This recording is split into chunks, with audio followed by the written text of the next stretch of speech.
The year is 2023. I'm 16 years old, sitting in a room with a dozen other kids and the former Minister for Children and Youth Justice. On the table is proposed legislation for e-cigarette reform. I look through the policy through the lens of my own lived experience and identify gaps surrounding the parental supply of vapes to their children and THC vapes. The Minister is receptive, understanding, and keen to learn more. Through our conversation, I explain concepts that, through no fault of her own, she was unfamiliar with.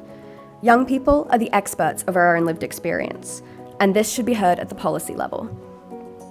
The year is 2024. I'm 17 years old, standing in Queensland Parliament, speaking to the loopholes in labour laws which allow the exploitation of young employees to continue.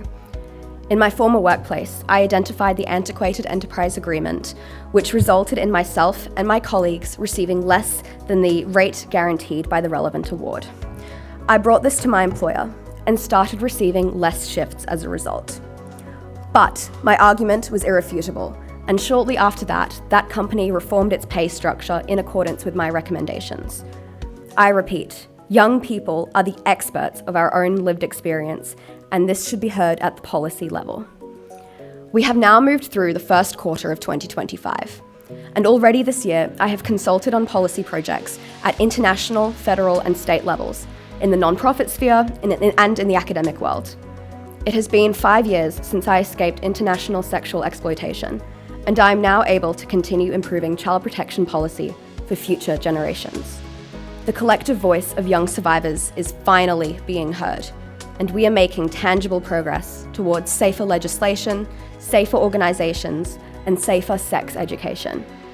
But I am not the only young person who is participating in decision-making.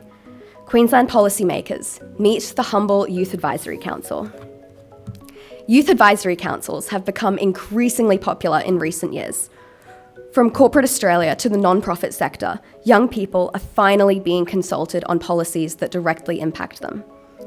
Engaging youth in this way is invaluable. We are too often ignored in policymaking, with decisions made for us rather than alongside us. Our age is frequently perceived as a deficit, which could not be further from the truth. We are experts of our own lived experience. I'm fortunate that most of my consultative experiences have been authentic. However, as youth engagement becomes a buzzword, I increasingly hear from young people whose experiences have been ineffective and invalidating. They describe their advisory roles as tokenistic, their counsels as afterthoughts, and their voices as having been disregarded. Organisational decisions, they say to me, proceed unchanged despite their input. This can be especially harmful when counsels are based on lived experience. Imagine being a survivor of child sexual abuse, joining a youth advisory council to improve policy for other kids.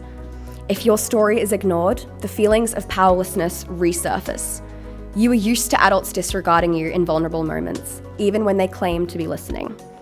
This is re-traumatization and invalidation. When young voices are disregarded or used for photo opportunities without any power being put behind them, we are being exploited. So the question remains, what can we do to ensure youth advisory councils are not tokenistic, but authentic, empowered, and effective? The first challenge is resourcing. To leverage youth advisory councils effectively, organisations must first invest in them. Overworked staff who oversee youth advisory councils, in addition to a barrage of other everyday requirements, can lead to neglected councils, despite best intentions. On the contrary, good youth advisory councils provide opportunities for personal and professional growth, adequate compensation in recognition of lived expertise, and appropriate support services to ensure young consultants are safe. The National Association for the Prevention of Child Abuse and Neglect's Youth Advisory Council, aptly called NAPCAN Youth Speak Out, is a perfect example of what a well-resourced and well-valued youth advisory council can be. Our work has contributed to Senate submissions, organisational policies, education, media, research in the sector. The second challenge is authentic youth representation. The decision makers need to ask, what do we want from this consultation? Simply hearing youth voices isn't enough. Which specific policies can young people review and provide advice on? What qualitative and quantitative research do you need to collect? And how can young people help? How can young people contribute practically to your organisation's projects? Aligning your goals and KPIs with your youth council leads to better, more representative outcomes. We are more competent than some adults give us credit for, and we should work within an organisation's existing systems, not as an isolated entity tacked onto the end, to improve optics. I've only scratched the surface of how youth advisory councils can be implemented effectively. Ultimately, I hope decision makers will critically evaluate how they engage young people, minimising tokenism and maximising authenticity. But I also want to speak to the young people here. If you felt your opinions were ignored or used for youth engagement photo opportunities, I see you. Those feelings are valid and they are frustrating. However, these tokenistic opportunities can still be valuable. They add to your portfolio and can open doors to better opportunities in the future. The next time could be better, and my hope is that if decision makers critically consider their youth engagement, the next time will be better. Thank you.